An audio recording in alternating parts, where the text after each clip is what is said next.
बंदौ संत समान चित, हित अनहित नहीं कोई। अंजलिगत शुभ सुमन जिमी, सम सुगंध हर दोई।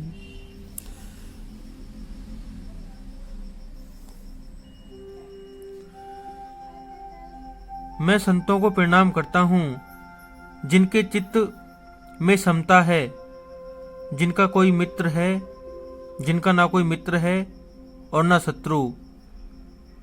जैसे अंजलि में रखे हुए सुंदर फूल, जैसे अंजलि में रखे हुए सुंदर फूल, जिस हाथ ने फूलों को तोड़ा और जिसने उनको रखा, उन दोनों ही हाथों को समान रूप से सुगंधित करते हैं। वैसे ही संत शत्रु और मित्र दोनों को ही समान रूप से कल्याण करते हैं। अब आगे देखो, संत सरल चित जगत हित, जानी स्वभाव स्नेहु। बाल विनय सुनी करी कृपा, राम चरण रति देहु। संत सरल हृदय और जगत के हितकारी होते हैं। उनके ऐसे स्वभाव और स्नेह को जानकर मैं विनय करता हूँ। मेरी इस बाल विनय को सुनकर कृपा करके श्री राम जी के चरणों में मुझे प्रीति दें। बहुरी बंदी खल गन सहित भाए, जे बिनु काज दई ने हूँ बाए। परहित हानि लाभ जिने केरे, उजरे हर्ष विषाद बसेरे।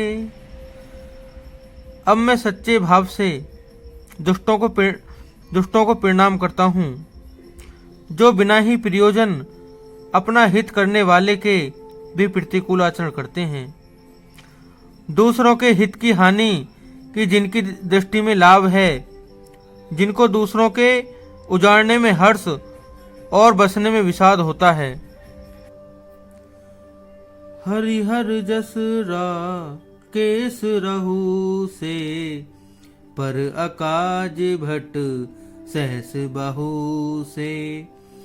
जे पर दोष लखी से साखी, पर हित ग्रहत जिन्हें के मन माखी। जो हरि और हर के यश रूपी पूर्णिमा के चंद्रमा के लिए राहु के समान हैं, अर्थात जहाँ कहीं भगवान विष्णु या शंकर के यश का वर्णन होता है, उसी में वे बाधा देते हैं और दूसरों की बुराई करने में सहस्त्रबाहु के समान वीर हैं, जो दूसरों के दोषों को हजार आंखों से देखते हैं और दूसरों के हित रूपी घी के लिए जिनका मन मक्खी के समान है, अर्थात जिस प्रकार मक्खी घी में गिरकर उसे खराब कर देती है और स्वयं भी मर जाती है, उसी प्रकार दुष्ट लोग दूसरों के बने बनाए काम को अपनी हानि करके भी बिगाड़ देते हैं। तेज कृषानु रोष मही से सा, अघ अवगुण धन धनी धनेसा। उदय केत सम हित सब ही के, कुंभकर्ण सम सोवतनी के। जो तेज में अग्नि और क्रोध में यमराज के समान हैं, पाप और अवगुण रूपी धन में कुबेर के समान धनी हैं, जिनकी बढ़ती सभी के हित का नाश करने के लिए केतु पुच्छल तारे के समान हैं और जिनके कुंभकर्ण की तरह सोते रहने में ही भलाई है। पर अकाजू लगी तनु पर हरि, जिमि हिम ऊपल कृषि दल गरी। बंदौ खल जस शेष सरोसा, सहस बदन बर नई पर दोसा। जैसे ओले खेती का नाश करके आप ही गल जाते हैं, वैसे ही वे ही दूसरों का काम बिगाड़ने के लिए अपना शरीर तक छोड़ देते हैं। मैं दुष्टों को हजार मुख वाले शेष जी के समान समझकर प्रणाम करता हूँ, जो पराये दोषों का हजार मुखों से बड़े रोष के साथ वर्णन करते हैं। पुनि पिर नौ पृथुराज समाना, पर अग सुनई सहस दस काना। बहुरी सकर सम बिन बहु तेहि, सतत सुनाहिक हित जेहि। पुनः उनको राजा पृथु, जिन्होंने भगवान का यश सुनने के लिए 10,000 कान मांगे थे, के समान जानकर प्रणाम करता हूँ, जो 10,000 कानों से दूसरों के पापों को सुनते हैं, फिर इंद्र के समान मानकर उनकी विनय करता हूँ। जिनको सुरा मदिरा नीके और हितकारी मालूम देती है, इंद्र के लिए भी सुरानीक अर्थात देवताओं की सेना हितकारी है। बचन वज्र जेहि सदा प्यारा, सहस नयन पर दोष निहारा। जिनको कठोर वचन रूपी वज्र सदा प्यारा लगता है, और जो हजार आंखों से दूसरों के दोषों को देखते हैं। अब दोहा पढ़ेंगे। उदासीन अरिमीत हित सुनत, जरहि खल रीति। जानी पानी जुग जोरी जन बिनती, करई संप्रीति। दुष्टों की यह रीति है कि वे उदासीन शत्रु अथवा मित्र किसी का भी हित सुनकर जलते हैं। यह जानकर दोनों हाथ जोड़कर यह जन प्रेम पूर्वक उनसे विनय करता है।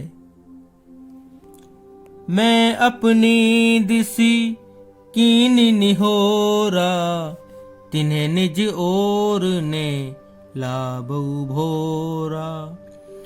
बायस पली अहि अति अनुरागा, हो ही निरामिस कबू हुई निकागा। मैंने अपनी ओर से विनती की है, परंतु वे अपनी ओर से कभी नहीं चूकेंगे। कौओं को बड़े प्रेम से पालिए, परंतु वे क्या कभी मांस के त्यागी हो सकते हैं।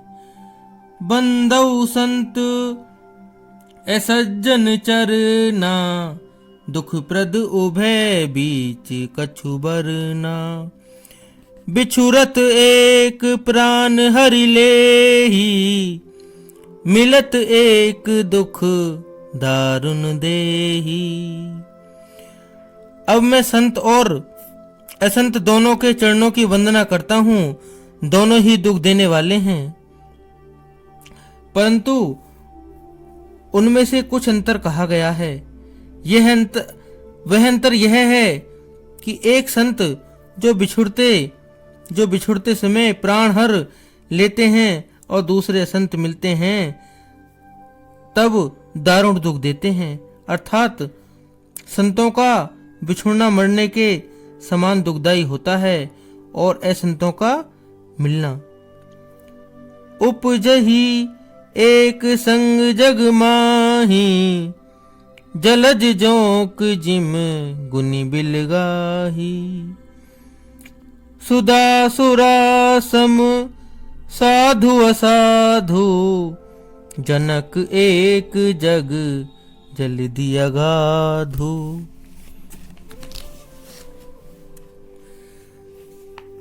दोनों संत और असंत जगत में एक साथ पैदा होते हैं, पर एक साथ पैदा होने वाले कमल और जोंक की तरह उनके गुण अलग अलग होते हैं। कमल दर्शन और स्पर्श से सुख देता है, परंतु जोंक शरीर का स्पर्श पाते ही रक्त को चूसने लगती है। साधु अमृत के समान मृत्यु रूपी संसार से उबारने वाला और असाधु मदिरा के समान मोह प्रमाद और जड़ता उत्पन्न करने वाला है। दोनों को उत्पन्न करने वाला जगत रूपी अगाध समुद्र एक ही है। शास्त्रों में समुद्र मंथन से ही अमृत और मदिरा दोनों की उत्पत्ति बताई गई है। अब हम इसको यहीं रोकेंगे। कल हमारी नई वीडियो फिर आएगी और आगे की हम रीडिंग इसकी कल करेंगे। तब तक जय श्री राम।